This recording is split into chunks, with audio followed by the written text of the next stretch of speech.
হিদায়াত আল্লাহর হাতে না মানুষের হাতে? বলেন, আলোচনাটা কি হবে? হিদায়াত আল্লাহর হাতে নাকি মানুষের হাতে?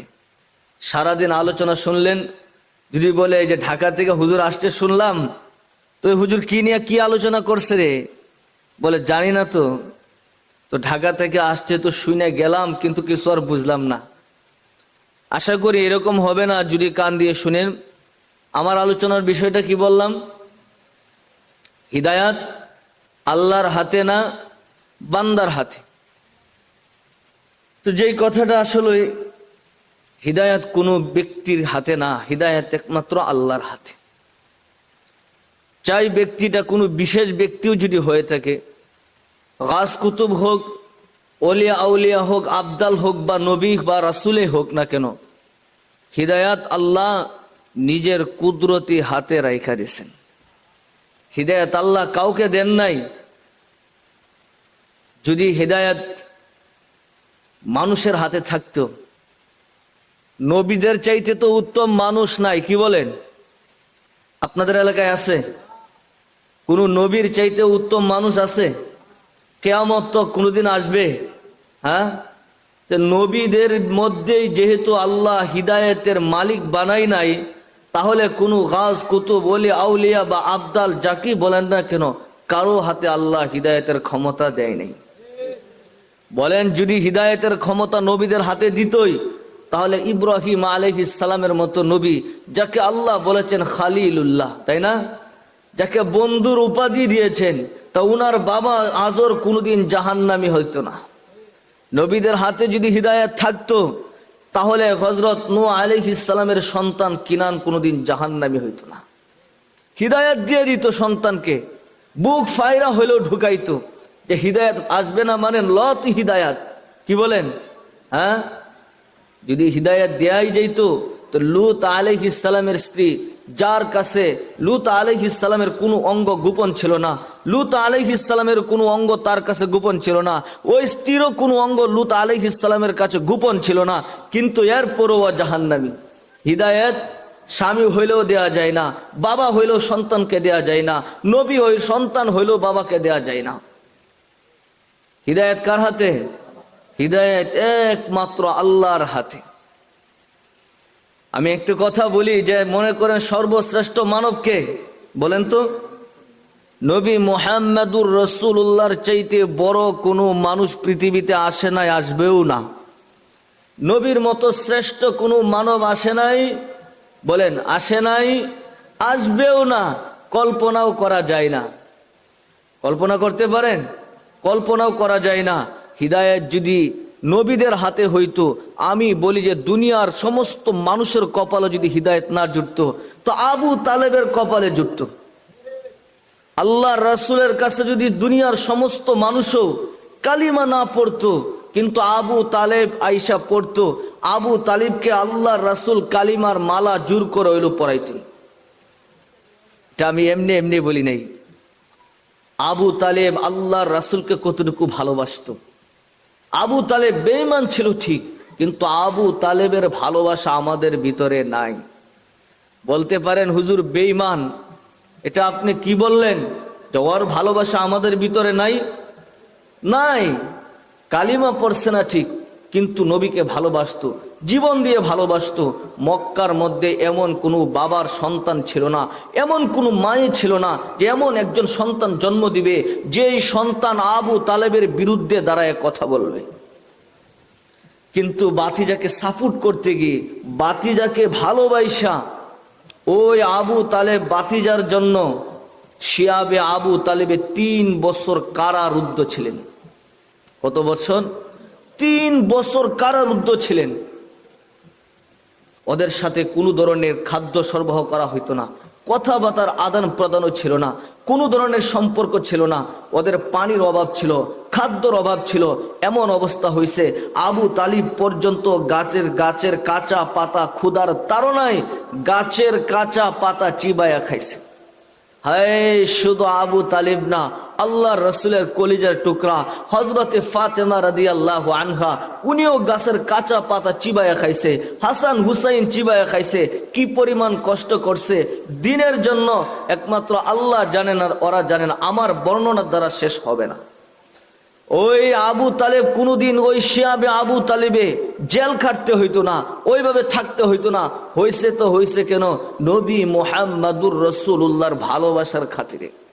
আমার ভাতিজার উপর কাফেররা আক্রমণ চালাইবে, এটা আমি সইতে পারি না।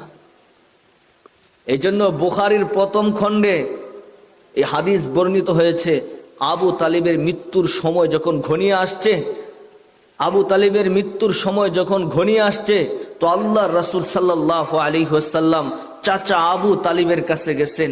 আবু তালিবকে যাওয়ার পরে গিয়া দেখলেন যে সর্বপ্রথম আবু জাহেল তার মাথার পাশে বসা, আব্দুল্লাহ ইবনে উবাই তার মাথার পাশে বসা। তো আল্লাহ রাসূল গিয়ে বলছেন, চাচাজি পড়েন লা ইলাহা ইল্লাল্লাহ, পড়েন লা ইলাহা ইল্লাল্লাহ, পড়েন না একবার। যখন এইভাবে তালকিন করতেছিলেন, দাওয়াত দিতেছিলেন, তো আবু জাহাল পাশে থেকে বসে বলতেছিল, আবু তালিব শেষ পর্যায়ে আইসা, এই অন্তিম মুহূর্তে আইসা তুমি কি বাতিজার মুহাম্মাদের ধর্ম গ্রহণ করবা? না না না আবু তালিব, এটা হইতে পারে না, তুমি আমাদের সম্ভ্রান্ত বংশের লোক, আমরা তোমাকে লিডার হিসাবে মানি। তোমার মতন একজন মানুষ নিজের বংশের কলঙ্ক করতে পারে না। শেষ মুহূর্তে আইসা নিজের বাপ দাদার বংশে বা বাপ দাদার ধর্মের মধ্যে কলঙ্ক লেপট করতে পারে না। আবু তালিব তুমি পারো না ওই কালিমা পড়তে। আর আল্লাহ রাসূল বারবার বলতেছিলেন, পড়েন লা ইলাহা ইল্লাল্লাহ। চাচাজি আম্মি আম্মি, হে আমার চাচা পড়েন না লা ইলাহা ইল্লাল্লাহ, বারবার বলতেছিলেন। এক পর্যায়ে আবু তালেব বলেই ফেলছে, না না ভাতিজা, আমি মিল্লাতি আব্দুল মুত্তালিব, আব্দুল মুত্তালিবের ধর্মের উপর চললাম। বলা হয়ে থাকে যে কথাটা ইসলাম ধর্ম গ্রহণ না করা, এটা একটা কবিতার মাধ্যমে তিনি বলেছিলেন, ওয়ালাকাদ আলিমতু বিআন্না দীনা মুহাম্মাদিন, ওয়ালাকাদ আলিমতু বিআন্না দীনা মুহাম্মাদিন মিন খায়রি আদিয়ানিল বারিয়াতি দীনা লাউলাল মালামাতু ওয়া হিদারা মাসাব্বাতিন লাওয়াজাতনি বিযাকা সামহাম মুবিনা। মুহাম্মদ বাতিজা, আমি জানি তোমার ধর্ম পৃথিবীর শ্রেষ্ঠ ধর্ম, তোমার ধর্মের কোনো তুলনা হয় না, শ্রেষ্ঠ ধর্ম। আমার যদি এই ভয় না হইতো, আমার যদি এই ভয় না হইতো যে আমার বংশীয় লোকেরা, আমার আত্মীয় স্বজন, আমার গোত্রীয় লোকেরা আমাকে ভর্ৎসনা করবে, আমাকে গালমন্দ করবে, এই ভয় যদি আমার না থাকতো, লাওয়াজাত্তানি বিযাকা সামহাম মুবিনা। বাতিজা, আমি তোমার ধর্মের মালাটা গলায় পরে নিতাম। শুধু তাই না বাতিজা, আমি কালিমা পড়ে তোমার মনকে সান্ত্বনা দিতাম। এইভাবে এরপরে যখন পড়বেই না কালিমা, তো আল্লাহর রাসূল সাল্লাল্লাহু আলাইহি ওয়াসাল্লাম বলছিলেন, চাচা আপনি যতক্ষণ পর্যন্ত না পড়বেন কালিমা, আমি ততক্ষণ পর্যন্ত বলতেই থাকবো, পড়েন লা ইলাহা ইল্লাল্লাহ, পড়েন লা ইলাহা ইল্লাল্লাহ। আমার রব, আমার মালিক যতক্ষণ পর্যন্ত আমাকে না বলবে, ততক্ষণ পর্যন্ত দিনের দাওয়াত আমি দিতেই থাকবো, দিতেই থাকবো, দিতেই থাকবো।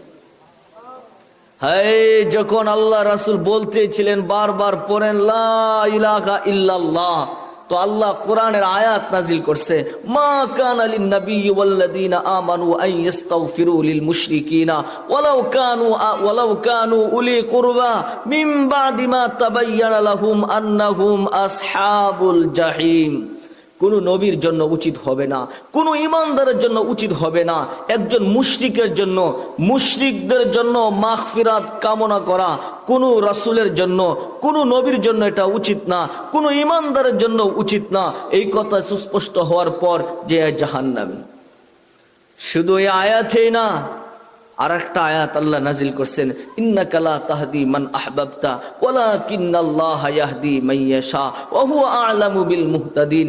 নবী, আপনি যাকে চান, আপনি যাকে ভালোবাসেন, যাকে মহব্বত করেন, চাইলে তাকে আপনি কালিমার মালা গলায় পরাইতে পারবেন না। আমি আল্লাহ যাকে ভালোবাসি, আমি আল্লাহ যার হিদায়াত চাই, আমি আল্লাহ যার জন্য কালিমার মালা পরাইতে ইচ্ছা করি, আমি একমাত্র পারি। এই আয়াত যখন নাজিল হয়েছে, আল্লাহর রাসূল এইবার দাওয়াত বন্ধ করে দিয়েছেন। আবু তালিব দুনিয়ার মায়া ত্যাগ করে চলে গেছে। আল্লাহর রাসূল সাল্লাল্লাহু আলাইহি ওয়াসাল্লাম যখন নিজের চাচা আবু তালিবকে কবরে রাখতেছিলেন, যখন আবু তালিবকে কবরে রাখতেছিলেন, তো চোখে ছিল পানি, মুখে ছিল চিৎকার, আম্মি আম্মি মা তারাকতালি সাবিলা, আম্মি আম্মি মা তারাকতালি সাবিলা। চাচা চাচা, আমার জন্য কোনো রাস্তা রাখলেন না। বলছিলাম কালিমাটা পড়েন, পড়লেন না। যদি আপনি কালিমাটা পড়তেন, তাইলে ওই কালিমাটা হাসরের মাঠে আল্লাহর কাছে সুপারিশ করার জন্য আমার কাজে আসতো। কিন্তু চাচা আমার জন্য কোনো রাস্তা রাখা গেলেন না। বলেন আল্লাহর রাসূল চাইছিলেন কিনা আবু তালিব কালিমা পড়ুক? এটা আল্লাহর রাসূল চাইছিলেন? কাজ হয়েছে? বলেন কাজ হয়েছে? কাজ হয় নাই। এই জন্যই বলছি, হিদায়াত কার হাতে? হিদায়াত একমাত্র আল্লাহর হাতে। হিদায়াত কোনো দুনিয়ার মানুষের হাতে আল্লাহ দেন নাই। আর একটা কথা বলি, দুনিয়ার সমস্ত মানুষ যদি হিদায়াত পাইতো, রাসূলের হাতে যদি হিদায়াত থাকতো, আমার মন বলে, যখন ওই হাদিস পড়বেন আপনিও বলবেন, দুনিয়ার সমস্ত মানুষ যদি হিদায়াত পাইতো, কালিমার মালা গলায় পড়তেও পারতো, তাহলেও আমার মন বলে ওয়াহশির মতো ব্যক্তি কোনোদিন কালিমার মালা পড়তে পারতো না। ওয়াহশি পারতো না। কেন পারতো না? কারণ আছে অবশ্যই একটা। কারণ না শুনলে তো বোঝা যাবে না। উহুদ যুদ্ধে আল্লাহর রাসূল সাল্লাল্লাহু আলাইহি ওয়াসাল্লামের প্রাণ প্রিয় চাচা হযরতে হামজা রাদিয়াল্লাহু আনহুর কবর রাখা আছে। কিছুদিন আগে আমি চোখে দেখে আসছি, এমনি এমনি বলতেছি না। হামজা রাদিয়াল্লাহু আনহুর কবর মদিনা উহুদ প্রান্তরে রাখা আছে। ওই হামজা রাদিয়াল্লাহু আনহুকে ওয়াহশি হত্যা করেছিল। হত্যাও যেমন তেমন ভাবে হত্যা করে নাই। হযরত ওয়াহশি রাদিয়াল্লাহু আনহু হামজা রাদিয়াল্লাহু আনহুকে যখন হত্যা করছে, হত্যা করে ক্ষান্ত হয় নাই, বরং বুক ফাড়ছে। হামজা রাদিয়াল্লাহু আনহুর বুক ফাইরা কলিজা টাইনা বাহির করছে, হিন্দার হাতে উঠাইয়া দিছে, তেতলায়া হিন্দা চিবায়া থেতলায়া ফেলে দিছে। ওই দৃশ্য যখন আল্লাহর রাসূল শুনছেন, আল্লাহর রাসূল জানার পর আল্লাহর রাসূল বলছিলেন, আল্লাহর নামে শপথ করে বলছিলেন, আমি এক হামজার বদলে 70টাকে হত্যা করব। কয়টাকে? বলেন এক হামজার বদলে কয়টাকে হত্যা করবেন? 70টাকে হত্যা করব। তার মানে কি ওয়াহশিকে ছাড়বে, তাই না? মক্কা যখন বিজয় হয়ে গেছে, সমস্ত মানুষকে আল্লাহ রাসূল সাধারণ ক্ষমা ঘোষণা করছে। এর মধ্যে কিছু লোক ছিল যাদেরকে আল্লাহ রাসূল বলছেন, যেখানে পাও ওদেরকে ওখানে সাইজ করো, যেখানে পাও ওই জায়গায় ওদেরকে সাইজ করো। ওর মধ্যে আল্লাহ রাসূল শপথ করছেন, এক হামজার বদলে 70টাকে হত্যা করা হবে। তো আল্লাহ কোরআনের আয়াত নাজিল করছেন, ওয়া ইন আকাবতুম ফাআকিবু বিমিসলি মা উকিবতুম বি। নবী, আপনি যতটুকু আঘাত প্রাপ্ত হয়েছেন, আপনি যতটুকু শাস্তি প্রাপ্ত হয়েছেন, ততটুকুই পারেন। অর্থাৎ আপনি ওয়াহশিকেই শুধু হত্যা করতে পারেন, একজনের বদলায় একজনকে হত্যা করতে পারেন। একজনের বদলায় 70 জনকে হত্যা করা যাবে না। একজনের বদলায় 70 জনকে হত্যা করা যাবে না। এরপরে আল্লাহ আরো জানান, ওয়ালা ইন সাবারতুম লাহুয়া খায়রুল লিস-সাবিরিন। নবী, আর আপনি যদি ধৈর্য ধারণ করেন, এটা আপনার জন্য আরো উত্তম হবে। এই কথা যখন আল্লাহর রাসূলকে শুনাইছেন, আল্লাহর রাসূল সাথে সাথে বইলা উঠছেন, হায় সাহাবীরা শুনো, আমার রব, আমার মালিক আমাকে বলেছে ধৈর্য ধারণ করা নাকি আমার জন্য উত্তম হবে, সর্বশ্রেষ্ঠ হবে। সাহাবীরা শুনো, আমি আমার রবের কথা মাইনা নিলাম, আমি আমার কসম ভঙ্গ করে ফেললাম। আমি ওয়াহশিকে মাফ করে দিলাম, তোমরাও মাফ করে দাও, ওয়াহশির থেকে আর কোনো ধরনের প্রতিশোধ নেওয়া হবে না। তো আল্লাহ রাসূল মাফ করে দিয়েছেন ওয়াহশিকে, সাথে সাথে তিনি কসমের কাফারাও আদায় করছেন। কসম করলে কসমের কাফারা আদায় করতে হয়, আদায় না করলে ভেঙে ফেললে আদায় করতে হয় না। আল্লাহ রাসূল কসমের কাফারাও আদায় করছিলেন। তো এর কয়েকদিন পরে রইসুল মুফাসসিরিন আব্দুল্লাহ ইবনে আব্বাস রাদিয়াল্লাহু আনহু বলেন যে আল্লাহ রাসূল বাসা রাসূলুল্লাহ সাল্লাল্লাহু আলাইহি ওয়াসাল্লাম ইলা ওয়াহশিয়িন ইয়াদউহু ইলাল ইসলাম। আল্লাহ রাসূল ওয়াহশির কাছে এবার নিজের পক্ষ থেকে পয়গাম পাঠাইছেন যে ওয়াহশি, তুই কালিমার মালা পরার জন্য আল্লাহ রাসূল দাওয়াত পাঠাইছেন। যখন দাওয়াত পাঠাইছেন তো ওয়াহশি আর আল্লাহ রাসূলের মাঝে কি কথোপকথন হয়েছিল, কি কথার আদান প্রদান হয়েছিল, এই কথাটা একটু বলি। যখন আল্লাহ রাসূল দাওয়াত পাঠাইছেন ওয়াহশির কাছে, তো দাওয়াত শোনার পরে ওয়াহশি বলতেছিল, আপনি জানেন যে আমি কি ধরনের গুনাহ করেছি? আরে আপনি আমাকে দাওয়াত দিতেছেন? আমি তো আল্লাহর কাছে বড় অপরাধী, আমি তো শিরিকের মতো কাজ করেছি, আমি তো জিনাও করেছি, অন্যায়ভাবে আমি মানুষকে হত্যাও করেছি। আর আপনাদের কোরআন, আপনার কোরআনে আছে, আপনাদের আল্লাহ বাণীর মধ্যে আছে, আল্লাহ ঘোষণা করে দিয়েছেন ওমাই ইয়াফআল যালিকা ইয়ালকা আসামা ইদাআফ লাহুল আযাবু ইয়াউমাল কিয়ামা ওয়া ইয়াখলুদু ফীহি মুহানা। আল্লাহ তো জানিয়ে দিয়েছেন এই সমস্ত কাজে লিপ্ত ব্যক্তি, যে অন্যায়ভাবে কাউকে হত্যা করলো, যেই ব্যক্তি জিনার কাজ করলো, যেই ব্যক্তি আল্লাহর সাথে শিরিক করলো, ওকে আল্লাহ ডাবল শাস্তি দিবে, ডাবল ওয়া ইয়াখলুদু ফীহি মুহানা, এবং সে দীর্ঘদিন শাস্তি ভোগ করবে, কারারুদ্ধ থাকবে। তাহলে আপনি আমাকে দাওয়াত দেন তো দেওয়ান কি কইরা? কাইফা তাদউনি ইলা দীনিক ওয়া আনা কাদ ফাআলতু যালিকা কুল্লাহু। আমি তো এর সবগুলো কাজই করলাম, হত্যাও তো আমি এমন এক ব্যক্তিকে করছি যিনি আল্লাহর রাসূলের পরে, আপনার পরে সর্ব ইতিহাসে, ইসলামী ইতিহাসে সর্বশ্রেষ্ঠ মানুষের একজন হযরত হামজার মতন মানুষ, মহামানবকে আমি হত্যা করেছি। এমন একজন পুত পবিত্র মর্যাদাবান সাহাবীর হত্যাকারী আমি। এছাড়াও বাকি জিনাও তো আমি করেছি, এছাড়া আমি তো শিরিক কাজ করেছি। তো আমাকে কাইফা তাদউনি ইলা দীনিক ওয়া আনা কাদ ফাআলতু যালিকা কুল্লা, আমাকে দাওয়াত দেন কি কইরা? আমি তো সব কিছুই করলাম। এইভাবে যখন সে শর্তরূপ করছে, আল্লাহ এবার তাকায় দেখলেন যে না না না না, ওয়াহশি এইভাবে আমার কালিমার মালা পরাইবে না। এই কথাটাই বলতেছিলাম, আল্লাহ যাকে ইচ্ছা করে তাকে জুড়ে দইরা হলো কালিমার মালা পরাই। আল্লাহ না চাইলে জুড়ে না, আল্লাহ না চাইলে ইচ্ছা করলো কালিমার মালা পরা যায় না। তো আল্লাহ কোরআনের আয়াত নাজিল করে রাসূলকে জানাইছেন ইল্লা মান তাবা ওয়া আমানা ওয়া আমিলা আমালান সালিহা। নবী, আপনি ওয়াহশির কাছে আপনি ওই পয়গাম পাঠান, যেই ব্যক্তি ঈমান আনবে, তওবা করবে, ঈমান আনবে, নেক আমল করবে, আমি তার তওবা কবুল করব, আমি তার ইসলামকে কবুল করে নিব, আমি তার ঈমানকে কবুল করে নিব। অর্থাৎ ওয়াহশি যদি তওবা করে, ওয়াহশি যদি ঈমান আনে, তাহলে আমি তার তওবা কবুল করব, নেক আমল করে তাহলে আমি কবুল করে নিব।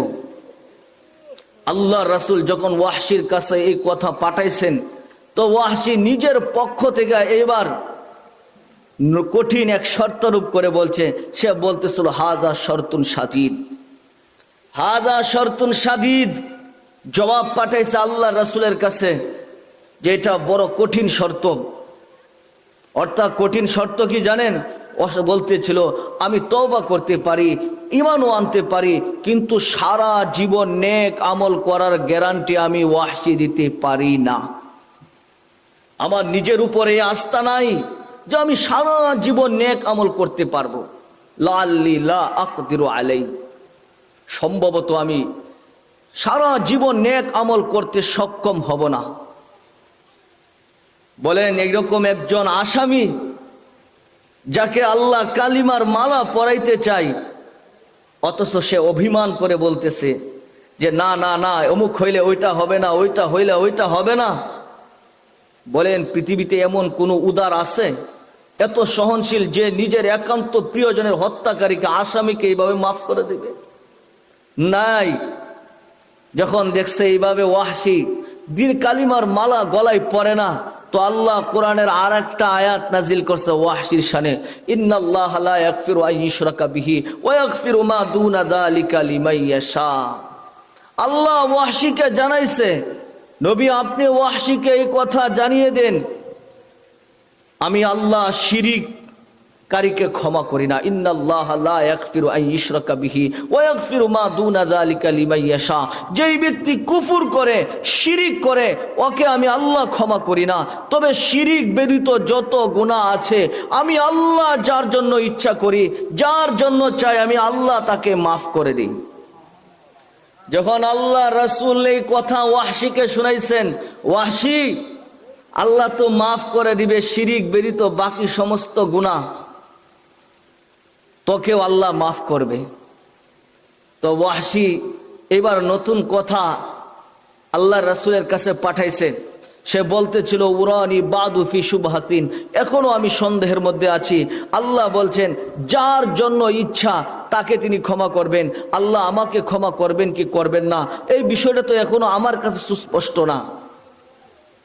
ফালা আদরি ইগফারু লি আমলা, আমি এটা এখনো জানি না যে আল্লাহ আমাকে মাফ করবেন কি করবেন না। মাফ করার বিষয়টা তো আল্লাহ নিজের ইচ্ছাধীন বইলা উল্লেখ করছেন।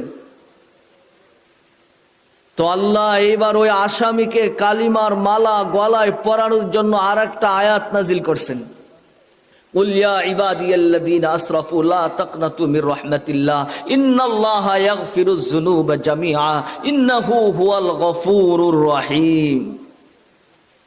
যখন আল্লাহর রাসূলের কাছে ওই আয়াত জিবরিল নিয়ে আসছে, আল্লাহর রাসূল সাথে সাথে বলতেছিলেন মা উহিব্বু আন্না লিয়াদ দুনিয়া বিহাদিহিল আয়া, এই আয়াতটা সমগ্র দুনিয়ার চাইতো আমার কাছে বেশি প্রিয়।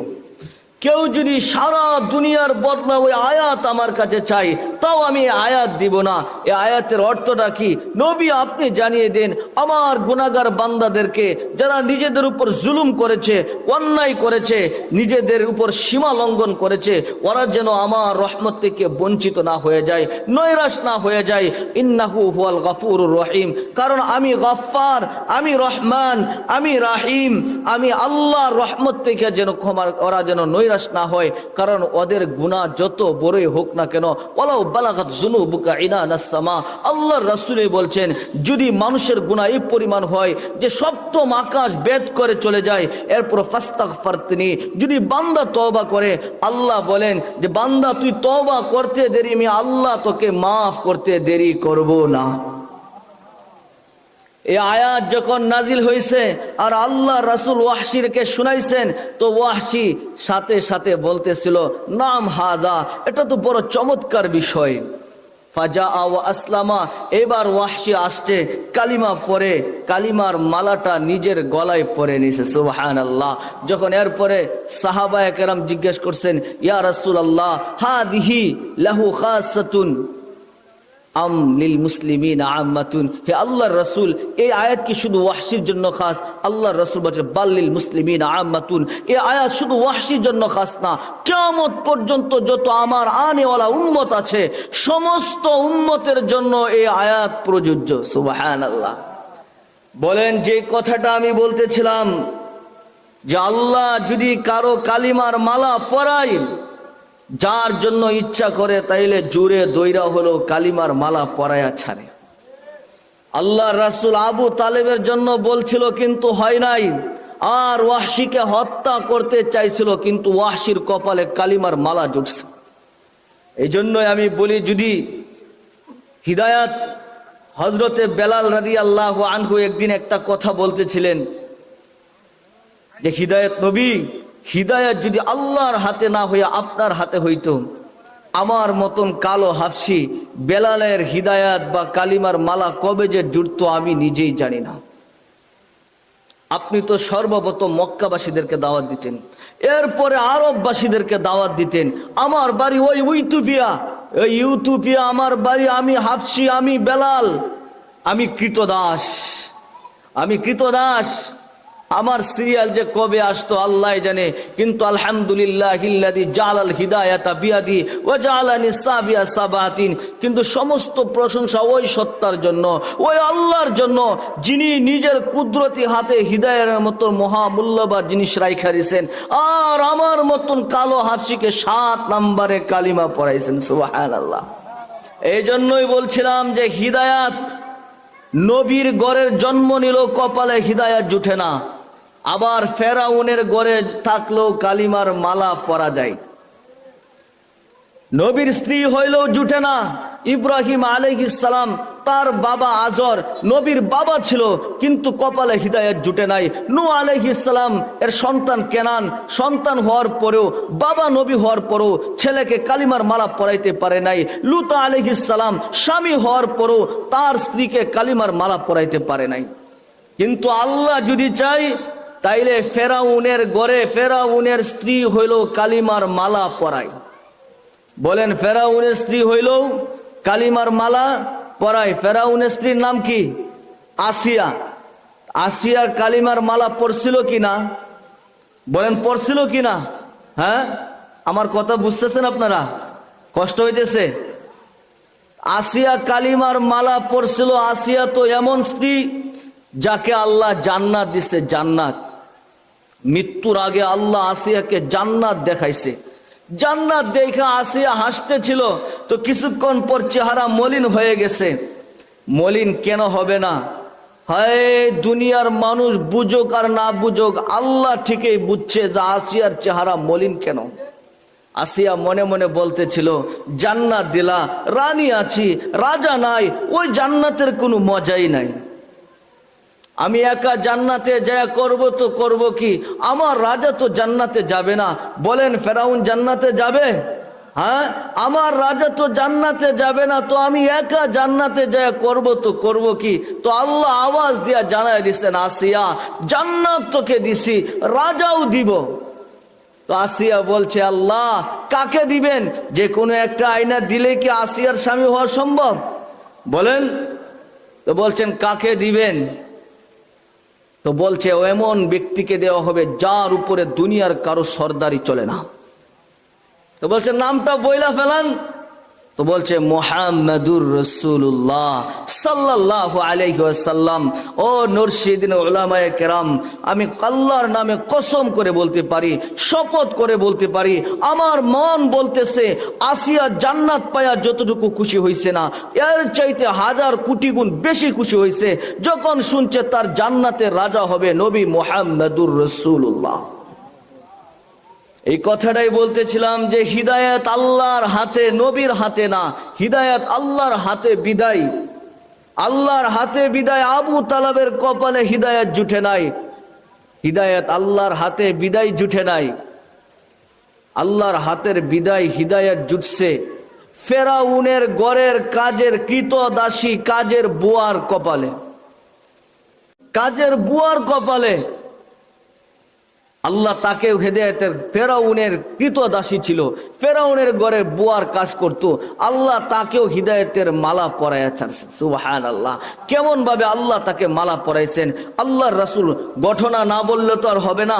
আল্লাহর রাসূল সাল্লাল্লাহু আলাইহি ওয়াসাল্লাম মেরাজের রজনীতে যখন জিবরিল আলাইহিস সালামের সঙ্গে ওই আরশ আজিমে আল্লাহর মেহমান হয়ে, আল্লাহর কাছে যাইতেছিলেন মেহমান হয়ে, তখন কিছু দূর যাওয়ার পর হঠাৎ করে যখন আল্লাহ রাসূল চিৎকার করে বলে উঠছেন, জিবরিল ইন্নী লা আজিদু রিহাল জান্নাহ, আমি জান্নাতের সুঘ্রাণ পাইতেছি। তো জিবরিল বলতেছিল, না না না না, এটা জান্নাতের কোনো সুঘ্রাণ না। বলছে, তাইলে কি? বলছে, এটা ফেরাউনের ঘরের কাজের বুয়া, কাজের বুয়ার কবরের সুঘ্রাণ। তো আল্লাহ রাসূল বলছে, জিবরিল কতদিন বাহির হবে? তো বলছে, ইলা ইয়াউমিল কিয়ামা, কিয়ামত পর্যন্ত বাহির হবে। কুল্লু মা ইয়ামুর, আপনার মতো প্রত্যেক ব্যক্তি বা যেই ব্যক্তি এই দিক দিয়ে ভ্রমণ করবে সে আপনার মতন দাঁড়াইতে বাধ্য হবে।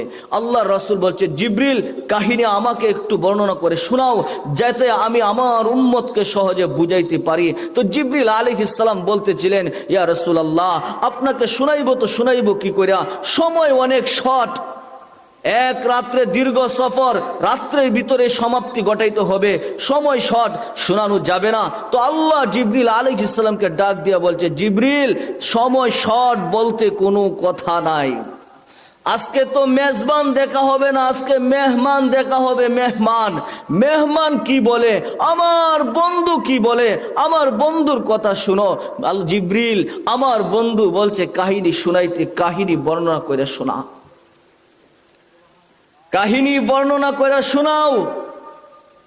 তো জিবরিল আলাইহিস সালাম এবার আল্লাহ রাসূলকে কাহিনী বর্ণনা করে শোনাইতেছিলেন যে ফেরাউনের গড়ের কাজের বুয়া মাস্তা চিরুনি হাত থেকে পড়ে গেছে। তো জানা ছিল না যে ফেরাউনের পালক মেয়ে পিছনে দাঁড়ানো আছে, এটা জানা ছিল না। তো বিসমি রব্বিল আলামিন বলে যখন চিরুনি উঠাইতেছিল, তো দৌড়ায় আইসা ফেরাউনের পালক মেয়ে হাতে ধরে বলছে, আইয়ু রব্বিন সাম্মাইতি, আইয়ু রব্বিন সাম্মাইতি, কোন রবের নাম নিলে? আলাইসা আবুনা রব্বুনাল আলা, আমার বাবা কি বড় খোদা না? হায় নরসিংদীর মানুষ, ইমান ততক্ষণ পর্যন্ত প্রজ্বলিত হয় না যতক্ষণ পর্যন্ত ইমানের মধ্যে টাচ না লাগে। টাচ, মেসের শলাকা, মেসের কাঠি যতক্ষণ পর্যন্ত খুঁচা না লাগলে ফায়ার হয় না, আগুন বাহির হয় না। ইমানের মধ্যে যতক্ষণ পর্যন্ত টাচ না লাগে, ধাক্কা না লাগে, ইমান উঠলে উঠে না, ফায়ার হয় না। এই জন্যই আল্লাহ সিস্টেম রাখছেন, মাঝে মাঝে ইমানদারদেরকে সতর্ক করার জন্য আল্লাহ মাঝে মাঝে ইমানদারদের বিরুদ্ধে বেঈমানদেরকে দাঁড় করায় দেয়। এরপর যখন বেঈমানরা ইমানদারদের বিরুদ্ধে দাঁড়ায়, ইমানদার আর ডানে বামে কোনো দিকে তাকায় না, খেয়াল একটাই, আল্লাহর দুশ্মন কি বলল, বেঈমান কি বলল, ওর দিকে অগ্রসর হোক, আর তাকাইবে না বা কেন? ইমানদারের তরবারি তো দুনো দিক থেকেই কাটে। কি বলেন? ইমানদারের তরবারি দুনো দিক থেকে কাটে। আমাদের কোনো লসের ব্যবসায়ী নাই। ইমানদার মরলেও লাভ, বাঁচলেও লাভ, মারলেও লাভ, মার খাইলেও লাভ। আল্লাহ তো বলছেন তিজারাতান লান তাবুর, লাভেই লাভ, লাভেই লাভ। আমাদের কোনো লসের ব্যবসা নাই। কোনো ব্যক্তি হককে মাইরা কেউ কোনোদিন বিজয় লাভ হয় না, হককে মাইরা কোনো ব্যক্তি লাভবান হয় না। কারণ হক মার খাইলেও লাভ, মার দিলেও লাভ। তো যে কথাটা বলতেছিলাম, এই যে কৃতদাসী ফেরাউনের, ওর ইমানের মধ্যে যখন ধাক্কা লাগছে, তো ওই কৃতদাসী মাস্টার ইমান এবার ফায়ার করতেছিল। মাস্টার বলতেছিল, শুন, তুই কোন রবের নাম নিছি শুনবে? তাইলে শুন, আল্লাযী রব্বি ওয়া রব্বাকি ওয়া রব্বা আবাকি ওয়া রব্বাল আলামিন, ওই সত্তার নাম নিছি যেটা আমার রব, তোর রব, তোর বাবার রব, সমগ্র জগতের রব, ওই রবের নাম নিছি। বলছে তুই কি আমার বাবাকে রব হিসেবে মানিস না? বলছে না, প্রশ্নই আসে না, না না, প্রশ্নই আসে না। এই কথা শুই না ফেরাউনের পালক মেয়ে দৌড়িয়া তার বাবার কাছে গিয়া বলছে, আবি আলাস্তা রব্বুনাল আলা, তুই কি আমাদের বড় খোদা না? বলছে বালা, অবশ্যই আমি বড় খোদা। তো বলছে আখবারানি মাস্তা, আমার কাজের বুয়া, আমাদের ঘরের কাজের বুয়া আমাকে সংবাদ দিছে তুই নাকি 2 নাম্বার, তুই নাকি 2 নাম্বার। আন্নালানা রব্বা, আমাদের একজন রব আছে, আর তুই হলে 2 নাম্বার। তো ফেরাউন বলতেছিল, বল, এই কথা বলে বলতেছিল, আল্লাযী রব্বি ওয়া রব্বাকা ওয়া রব্বা মাস্তা ওয়া রব্বাল আলামিন, যিনি আমার রব, বাবা তোর রব, মাস্টার রব, সমগ্র জগতের রব। তো ফেরাউন বলতেছিল, ডাকাতি তো ডাকাতি, আমার ঘরে ডাকাতি, হাই এই ডাকাত আমার ঘরে ঢুকলো, তো ঢুকলো কি কইরা? ডাক ওকে। তো সাথে সাথে ফেরাউন ওই মাস্টারকে ডাকছে। মাস্টার যখন আসছে, তোকে জিজ্ঞেস করছে, তুই কি আমাকে রব, আমার পালক মেয়েকে কি সংবাদ দিলি? তুই কি আমাকে রব হিসাবে মানিস না? তুই কোন রবের নাম নিছিস বল? তো বলছে, তুমি জানো না? যাই নাও, না জানার ভান করো, তাই না? তুমি তো জানো আমি ওই রবের নাম নিছি, আল্লাযী রব্বি ওয়া রব্বাকা, আল্লাযী রব্বি ওয়া রব্বাকা ওয়া রব্বা বিনতিক ওয়া রব্বাল আলামিন, যিনি আমার রব, তোর রব, তোর মেয়ের রব, সমগ্র জগতের রব, ওই রবের নাম নিছি। তো বলছে অবস্থা ভয়াবহ হবে, অবস্থা ভয়াবহ হবে। বলছে ফাকজি মা আনতা কাজী, যা করার করো, কোনো সমস্যা নাই। তো বলছে আনো কড়াই, ঢালো তেল, জ্বালাও আগুন। তাই করা হইল। ফুটন্ত তেলের মধ্যে ওই কৃত দাসীর বাচ্চাটা নিয়ে ছেড়ে দিছে। হায়, যখন বাচ্চা ছেড়ে দিছে, হাড্ডি আলাদা, মাংস আলাদা, রূহ উপরের দিকে উঠতেছিল আর চিৎকার করে বলতেছিল, উম্মি উম্মি উম্মি লা তাখাফি ওয়ালা তাহজানি ফাইন্নাকি আলাল হক সানাজমাউ ফিল জান্নাতি ইনশাআল্লাহ। মা মা মা, তুই বিরহে, আমার বিরহে, আমার বিচ্ছেদে তুই দুঃখিত হইস না, পেরেশান হইস না। মা, তুই হকের উপর আছিস। সানাজমাউ ফিল জান্নাতি ইনশাআল্লাহ, একটু পরে আমরা জান্নাতে মিলিত হইব। হায়, বেঈমান মনে করে আমাদেরকে হকের বাতি ফু দিয়া নিভাইয়া দিবে, তাই না? না না না না, ওরা জানে না আমরা কার উত্তরসূরি। ওরা জানে না আমরা কার উত্তরসূরি। হকের বাতি কোনোদিন ফু দিয়া নিবানো যায় না। কবির কথাই সত্য, চেরাগেরা কে ইজ্জত পর ফরুজাত কাছে কাস্তার জানাদের ইশাদ বসুজাত। কেউ যদি হকের বাতি ফু দিয়া নিবাইতে আসে, ও নিজেই পুইরা সারকার হয়ে যায়। যেই কথাটা আমি আপনাদের কাছে বলতেছিলাম, এরপরে তার দ্বিতীয় সন্তানকে একইভাবে তেলের মধ্যে নিক্ষেপ করছে। ও বলতেছিল, উম্মি উম্মি উম্মি লা তাখাফি ওয়ালা তাহজানি ফাইন্নাকি আলাল হক। মা মা মা, তুই আমার বিচ্ছেদে তুই দুঃখিত হইস না, পেরেশান বুক করিস না। মা, তুই হকের উপর আসস। সানাজমাউ ফিল জান্নাতি ইনশাআল্লাহ, অচিরে আমরা জান্নাতে একসাথে থাকবো। হায়, নরসিংদীর মানুষ, মা তো মায়ে হয়, তাই না? মা তো মায়ে হয়। মায়ের মার মায়া পৃথিবীর কারো আল্লাহ দেয় নাই। তো মা চোখের পানি দিয়া বুক বাসাইতেছিল আর হাত উপরের দিকে উঠায়া রবকে ডাইকা কি যেন বলতেছিল। এই দৃশ্য দেখা ফেরাউন বলতেছিল, মনে মনে ভাবতেছিল, মনে হয় নমনীয়তা চলে আসছে তার চোখের সামনে, তার কুরজ্জা দুইটা সন্তানকে শেষ করে দিলাম, এই জন্য হয়তো নমনীয়তা চলে আসছে। তো ফেরাউন বলছে, মাইনা নিলেই তো পারিস, কাদিস কেন, মাইনা নিলেই তো পারিস। তো মাস্তা ইমানে ধাক্কা লাগছে। তো মাস্তা বলতেছিল, শোন, তোর কথা মানার জন্য আমি হাত উঠাই নাই। তো বলছে, উপরের দিকে কি কাকে কি বলতেছিলি? আমি ওই সত্তাকে বলতেছিলাম যে মালিক, আপনি আমার প্রতি নারাজ হয়েন না। এইরকম কুটি ফেরাউন নারাজ হইলেও আমার কিছু আসে যায় না। তো বলছে, শুনো, তোমাকেও এ পরিণত হবে। তোমার শেষ ইচ্ছাটা কি আমাকে একটু শোনাও। বলছে, শুন, যদি পারিস তাইলে আমার শেষ ইচ্ছাটা পূরণ করিস। আমার সন্তান দুইটার হাড্ডি দেখলাম একসাথে, আমার হাড্ডিগুলো, আমার সন্তানের হাড্ডিগুলো এক কবরে রাইখা দিস। বলছে, যাও, তাই করা হবে। এক কবরে রাইখা দিছিল। আল্লাহ রাসূল এই কবর থেকে সুঘ্রাণ বাইর হইতেছে, কিয়ামত পর্যন্ত বাইর হবে। ২৫০০ বছর পর আল্লাহ রাসূল আয়েশা পাইছেন যে ওদের কবর থেকে সুঘ্রাণ বাইর হয়। সুবহানাল্লাহ। এই জন্য বলতেছিলাম যে হিদায়াত যেহেতু আল্লাহর হাতে, হিদায়াত দুনিয়ার কারো, হিদায়াতের মালিক যেহেতু আল্লাহ বানান নাই, এই জন্য বেলালের মতন হাফসির কপালে হিদায়াত জুটছে, ওই কৃত দাসী মাস্টার কপালে জুটছে, আসিয়ার কপালে জুটছে। যদি মানুষের হাতে হিদায়াত থাকতো, যে যাকে পছন্দ করতো তাকে হিদায়াতের মালা পরাইতো। কি বলেন? হ্যাঁ, সেই তো তাকে পড়াইতো। আপনাদের এলাকার সবচেয়ে বড় যে লিডার থাকতো, সে বলতো লিডার মানুষ, কালিমার মালাটা তাকে পরায়া জান্নাতে পাঠায়, তাই না?